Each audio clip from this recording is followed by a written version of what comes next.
Nell'impero romano la successione era un evento molto violento, non essendoci norme che la regolassero. Usualmente alla morte dell'imperatore, chi aveva la forza militare e politica di farsi nominare successore, ottenuto l'incarico, procedeva all'eliminazione dei potenziali concorrenti. Fu così che nel 337 d.C., alla morte di Costantino il Grande, Costanzo II, ottenuta la porpora, procedette ad eliminare la gran parte dei familiari che potevano contendergli il titolo.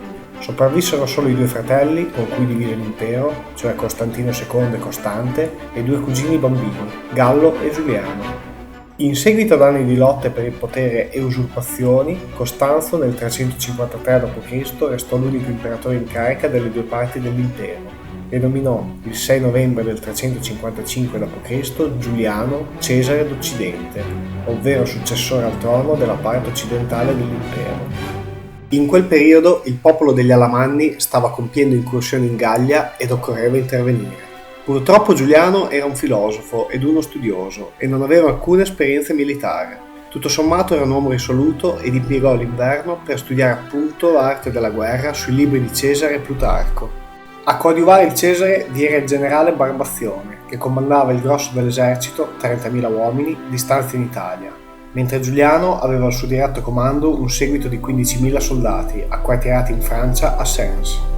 Il Cesare pianificò un attacco congiunto dei due eserciti romani ai danni degli Alemanni, che però riuscirono a sconfiggere le truppe comandate da Barbazione e si diressero verso Giuliano con l'intento di annientare quel che restava dell'esercito romano. I legionari di Giuliano aspettavano lo scontro ansiosamente e spinsero il Cesare a marciare anch'egli verso il nemico e ad affrontarlo in campo aperto, anche su terreno sfavorevole. Giuliano assecondò le truppe.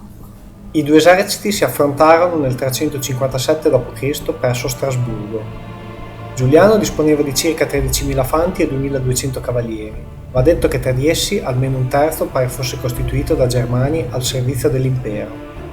L'esercito del Cesare era formato interamente da corpi di élite, in particolare la cavalleria era composta dai cavalieri pesanti chiamati catafratti. Gli Alamanni schieravano 32.000 fanti e circa 2.500 cavalieri ed erano guidati da re Cnodomario. Gli Alamanni avevano avuto il vantaggio di scegliere il luogo dello scontro e schieravano il grosso della fanteria sulla sommità di una leggera collina, mentre alla loro sinistra erano disposti i cavalieri inframmezzati ai reparti di fanteria che avrebbero dovuto sbalzare di selle i cavalieri romani nel caso di scontro con essi.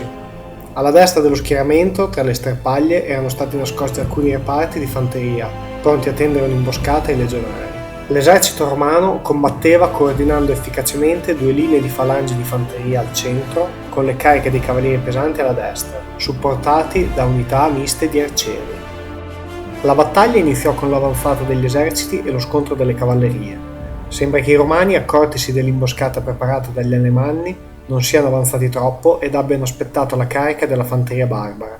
Nella mischia delle cavallerie, la tattica che i germani avevano adottato si rivelò vincente e la cavalleria romana fuggì. Questo fu il momento più delicato della battaglia, quando il fianco destro romano rimase sguarnito e i germani si avventarono su di esso.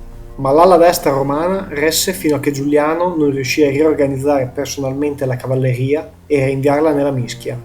Dall'altra parte del campo i germani tentarono in tutti i modi di sfondare il centro romano.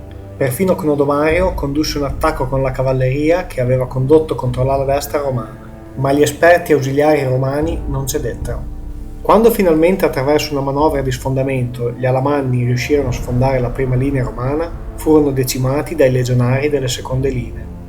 I barbari continuavano ad accumulare perdite ed alla fine decisero di ritirarsi, permettendo alla cavalleria romana di farne strage.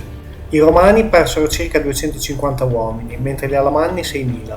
I cavalieri di Giuliano che erano fuggiti durante lo scontro vennero fatti sfilare vestiti da donne nell'accampamento. La zona dell'Alto Reno fu pacificata e negli anni seguenti Giuliano recuperò 20.000 prigionieri romani e sottomise gli ultimi re Alamanni.